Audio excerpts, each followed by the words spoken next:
Jesus, ang aking kaluluwa ay napupuno ng pasasalamat at pagkamangha sa pagmumuni-muni na sa katahimikan ng tabernakulo. Ikaw ay nananatiling ang tumitibok na puso ng simbahan at ng aking buhay. Mahal kita at sinasamba kita, Panginoon ko at Diyos ko. Jesus, tunay na naroroon sa kabanal-banalang sakramento. Ikaw, ang buhay na tinapay na bumaba mula sa langit, ay nasa Eucharistia hindi bilang simbolo, kundi bilang buhay na Diyos na dumating upang baguhin kami. Ang iyong tunay na presensya ay isang misteryo ng pag-ibig, isang hindi matutumbasang regalo para sa aming mga naniniwala. Sa harap ng misteryong ito, Panginoon, maaari lamang kaming lumuhod sa pagsamba at ipahayag. Sa langit at sa lupa, purihin magpakailanman ang mapagmahal na puso ni Jesus, sakramentado. Jesus, ang iyong puso ay nag-aalab sa pag-ibig para sa amin. Lubusan mong ibinigay ang iyong sarili sa krus. At ngayon ay ibinibigay mo ang iyong sarili araw-araw sa altar, nakatago sa ilalim ng anyo ng tinapay at alak. Puso ni Jesus, painitin mo ang aming mga puso sa parehong pag-ibig.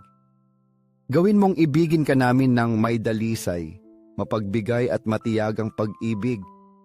Naway hindi manghina ang aming pananampalataya kahit sa gitna ng pinakamahirap na pagsubok. Puso ni Jesus, baguhin mo ang mga kawawang lapastangan na, dahil sa kamangmangan o katigasan ng puso, ay lumalayo sa iyo. Ibalik mo sila sa landas ng kabutihan. Puso ni Jesus, iligtas mo ang mga makasalanan, ang iyong mga anak na, bagaman tinalikuran ka, ay nananatiling paksa ng iyong walang hanggang pag-ibig. Huwag mo silang hayaang mawala. Puso ni Jesus, samahan mo ang mga naghihingalo sa kanilang huling oras at bigyan mo sila ng biyaya ng isang taimtim na pagsisisi upang makapasok sila sa iyong walang hanggang kaharian. Puso ni Jesus, maawa ka sa mga kaluluwang nagdurusa sa purgatorio at buksan mo para sa kanila ang mga pintuan ng langit. O Jesus, lubos akong nagtitiwala sa iyong kabanal-banalang puso.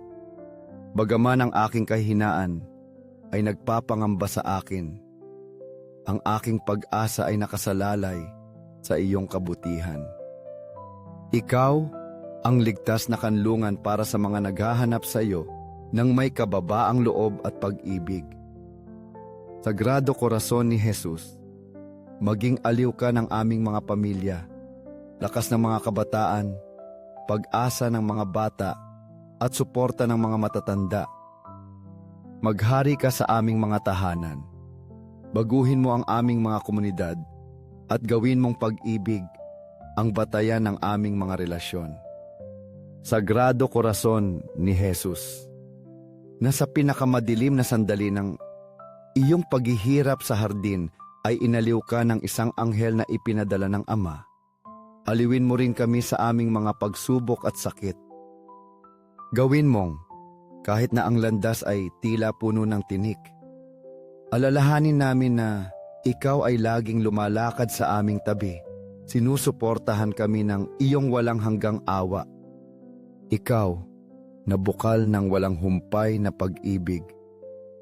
Turuan mo kaming matagpuan sa iyo ang lakas upang magtiyaga at ang kapayapaan upang harapin ang bawat hamon.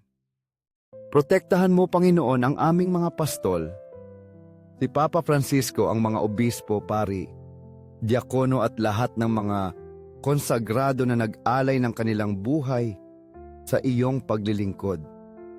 Punuin mo sila ng iyong liwanag at biyaya upang sila ay maging mga ilawan na gumagabay sa iyong bayan ng may karunungan, kababaang loob at pag-ibig.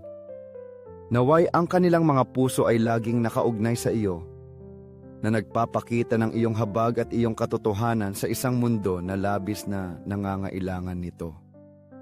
Kasama ng iyong Sagrado Corazon, Panginoong Jesus, natatagpuan namin ang kamahal-mahalang puso ng iyong ina, Maria.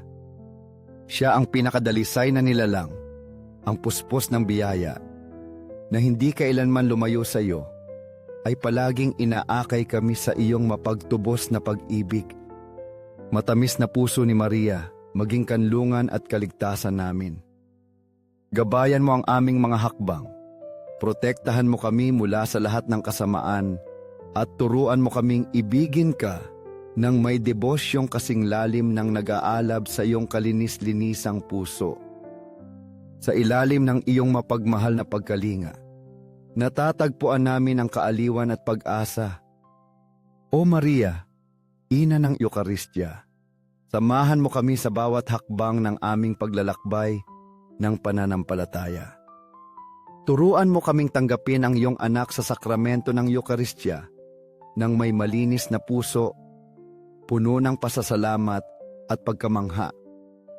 Tulungan mo kaming mamuhay ng may parehong disposisyon na ipinakita mo nang sabihin mo ang oo sa kalooban ng Diyos sa Nazaret. Bigyan mo kami ng inspirasyon na mamuhay ng may kababaang loob, tiwala at lubos na pagtatalaga sa banal na pag-ibig, na laging nagpapaalala sa amin na kami ay mga anak na lubos na minamahal ng Ama. Mahal na kapatid, ikaw na nagbabasa ng mga salitang ito, inaanyayahan kitang huminto sa gitna ng kaabalahan ng iyong buhay. Maghanap ng isang sandali upang makasama sa presensya ni Jesus sakramentado. Pumunta sa tabernakulo ng iyong parokya, pumasok sa katahimikan at buksan ang iyong puso. Hindi mo kailangan ng mga komplikadong salita o mahahabang diskurso. Sabihin mo lamang sa Kanya, "Narito ako, Panginoon. Pumunta ako upang sambahin ka, pakinggan ka at magpahinga sa iyong pag-ibig." Naroon siya, naghihintay sa iyo, nang may parehong lambing at pasensya na ipinakita niya sa kanyang mga disipulo mahigit 2,000 taon na ang nakalilipas. Ang kanyang puso ay tumitibok ng pag-ibig para sa iyo. Jesus, nais naming maging karapat-dapat sa iyong walang hanggang pag-ibig. Nais naming ipahayag ang iyong pangalan sa bawat sulok ng mundo at luwalhatiin ka sa aming mga buhay. Naway sa langit at sa lupa, ang iyong sagrado korason ay laging purihin at sambahin. Naway hindi mawala ang isang salita ng pasasalamat sa aming mga labi, at naway ang bawat isa sa aming mga pagkilos ay maging refleksyon ng iyong kabutihan at iyong pag-ibig sa lahat ng nakapaligid sa amin.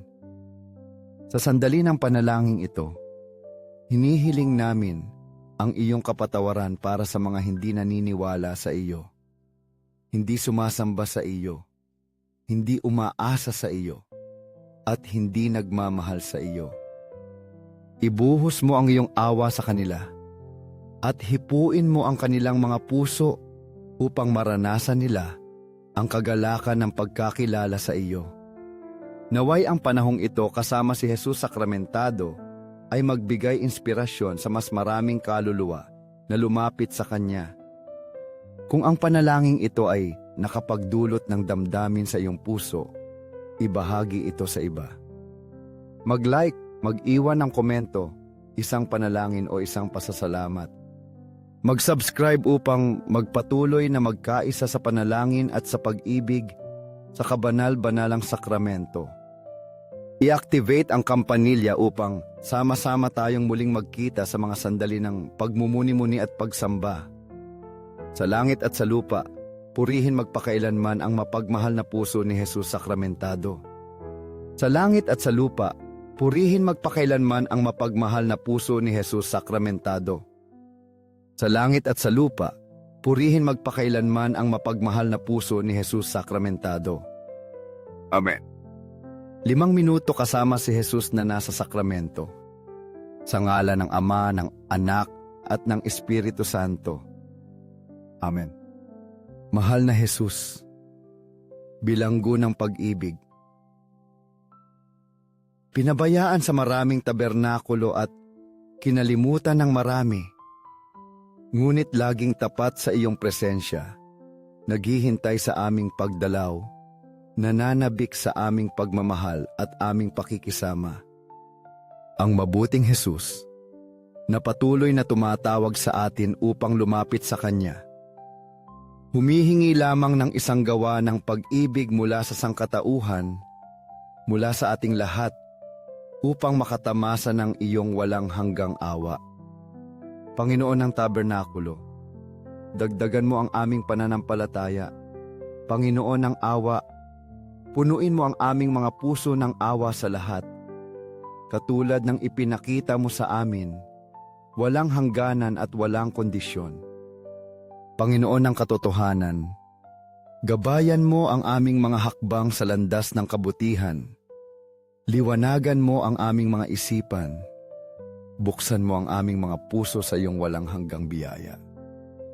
Panginoon ng tabernakulo, gawin mong mahalin ka namin ng higit at higit pa, maging mas matatag ang aming pananampalataya araw-araw, at maging mas malalim ang aming pagmamahal sa iyo. Naway lumapit pa kami sa iyong banal na puso, at sa pamamagitan ng aming buhay at aming panalangin, kami ay maging saksi ng iyong walang pasubaling pagmamahal. Gawin mong lagi kaming handang magsikap na sundan ka at maging tapat sa iyong panawagan.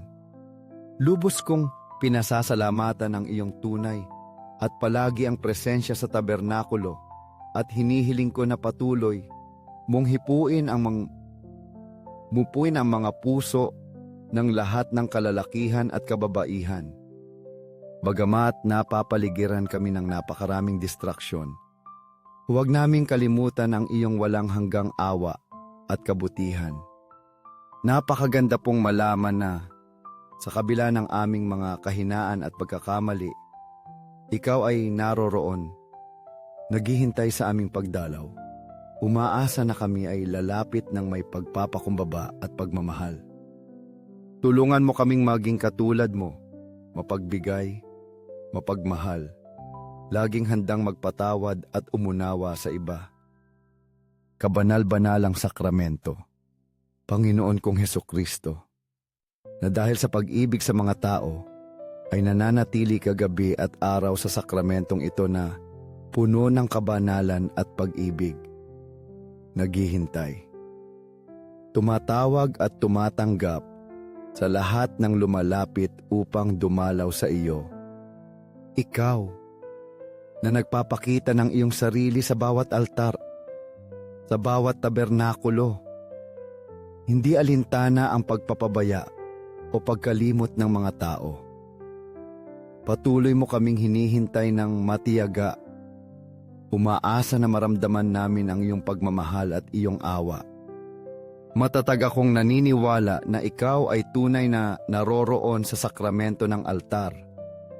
At sa sandaling ito, sa harap ng iyong presensya, ako ay nagpapatira pa ng may pagpapakumbaba at pasasalamat. Sinasamba kita, Panginoon, mula sa kaibuturan ng aking pagkatao. Kinikilala na, kung wala ka, wala akong halaga, na lahat ng mayroon ako, at kung sino ako, ay utang ko sa iyong napakalaking pagmamahal. Nagpapasalamat ako sa iyo para sa lahat ng mga awa na ipinagkaloob mo sa akin sa buong buhay ko. Lalo na sa pagbibigay mo sa akin ng iyong kabanal-banalang ina, ang Birheng Maria. Bilang ina ko, nagpapasalamat din ako sa iyo sa pagtawag mo sa akin sa sandaling ito ng panalangin upang mapunta sa harap mo at ibahagi ang oras na ito sa iyo. Sinasamba kita, Panginoong Hesus, ngayon at magpakailanman. Iniaalay ko ang pagsambang ito ng may tatlong espesyal na intensyon. Ang una ay bilang pasasalamat para sa malaking biyaya ng pagtanggap sa iyo sa sakramento ng altar. Ang pangalawa ay upang tubusin ang mga pagkakasala at kawalang interes sa iyo. At ang pangatlo ay upang sambahin ka sa lahat ng lugar kung saan ikaw ay binabaliwala o pinababayaan.